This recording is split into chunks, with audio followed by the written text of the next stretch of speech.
Hello friends, मेरा नाम संगीता है। आज हम यूजीसी नेट जेआरएफ का पेपर 1 का सिलेबस देखेंगे। इसमें प्रत्येक इकाई से 5 क्वेश्चन तैयार किए जाते हैं। इसमें 10 इकाइयाँ हैं, जिसमें पहली इकाई हमारी है शिक्षण अभिवृत्ति, एजुकेशन पे बेस्ड है। इसमें है शिक्षण की अवधारणाएँ, उसके उद्देश्य, टीचिंग एप्टीट्यूड में इसके शिक्षण के स्तर, स्मरण स्तर, समझ स्तर और विचारात्मक विशेषताएं और मूल अपेक्षाएं। सेकंड पॉइंट देखते हैं हम शिक्षार्थी की विशेषताएं, किशोर और वयस्क शिक्षार्थियों की अपेक्षाएं, शैक्षिक, सामाजिक और भावात्मक और संज्ञानात्मक व्यक्तिगत भिन्नताएं। थर्ड पॉइंट में है इसके शिक्षण प्रभावक तत्व, जिसमें कि शिक्षक, सहायक सामग्री, संस्थागत सुविधाएं और शैक्षिक वातावरण आता है। और फोर्थ पॉइंट में देखते हैं हम उच्च अधिगम संस्थानों में शिक्षण की पद्धति, अध्यापक केंद्रित बनाम शिक्षार्थी केंद्रित पद्धति, ऑफलाइन बनाम ऑनलाइन पद्धतियाँ, स्वयं प्रभा, मूक्स इत्यादि जो ऑनलाइन प्लेटफॉर्म्स हैं एजुकेशन के, उनके बारे में। उसके बाद है शिक्षण सहायक प्रणाली किसी तरह से होती है, परंपरागत, आधुनिक और आईसीटी पर आधारित।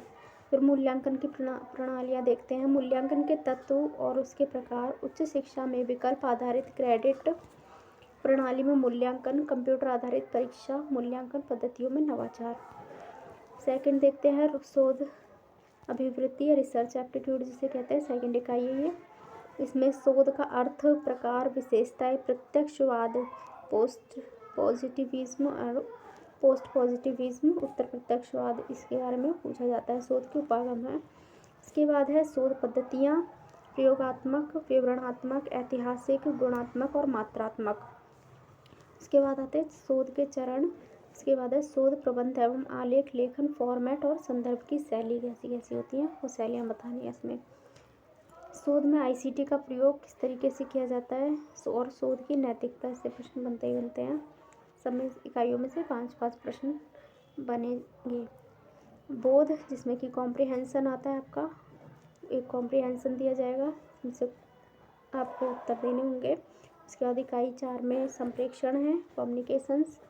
उसमें संप्रेक्षण का अर्थ, प्रकार, अभिलक्षण। उसके बाद प्रभावी संप्रेक्षण, वाचिक एवं गैर वाचिक, अंतः सांस्कृतिक एवं सामूहिक संप्रेक्षण, कक्षा संप्रेक्षण। उसके बाद है प्रभावी संप्रेक्षण की बाधाएं। उसके बाद है जन, मीडिया एवं समाज। उसके बाद 5वीं इकाई देख लेते हैं गणितीय तर्क और अभिवृत्ति। इसमें तर्क के प्रकार पूछे जाएंगे, संख्या श्रेणी, अक्षर, श्रृंखला, कूट और संबंध।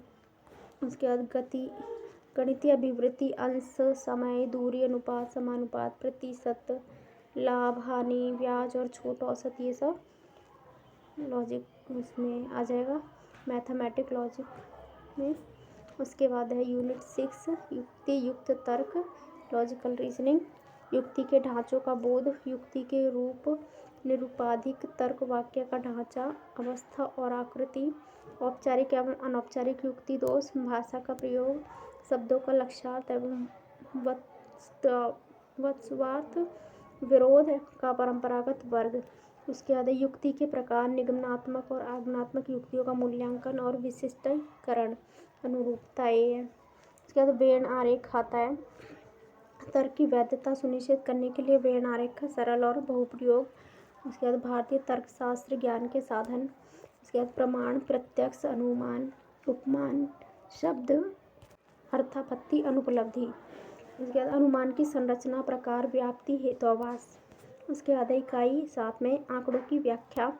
इसमें आंकड़ों का स्रोत, प्राप्ति और वर्गीकरण, गुणात्मक एवं मात्रात्मक आंकड़े, चित्रवत वर्णन, bar chart, histogram, pie chart, table chart और रेखा चार्ट, और आंकड़ों का मानचित्रण, आंकड़ों की व्याख्या, आंकड़े और सुशासन। इकाई 8 में आता है सूचना और संचार प्रौद्योगिकी, आईसीटी में सामान्य, संक्षिप्त और शब्दावलियाँ होती हैं। दूसरा इंटरनेट, इंट्रानेट, ईमेल, श्रव्य दृश्य कॉन्फ्रेंसिंग की मूलभूत बातें। इसके बाद है उच्च शिक्षा में डिजिटल पहल क्या क्या है वो बतानी है। इसके बाद आईसीटी और सुशासन इस प्रकार है। इकाई 9 देखते हैं लोक विकास और पर्यावरण। इसमें विकास और पर्यावरण, मिलेनियम विकास और संपोषणीय विकास, MDG और SDG, मिलेनियम डेवलपमेंट गोल्स और सस्टेनेबल डेवलपमेंट गोल्स। उसके बाद हम देखते हैं मानव और पर्यावरण व्यवहार, निर्जातीय क्रियाकलाप और पर्यावरण पर उनके प्रभाव।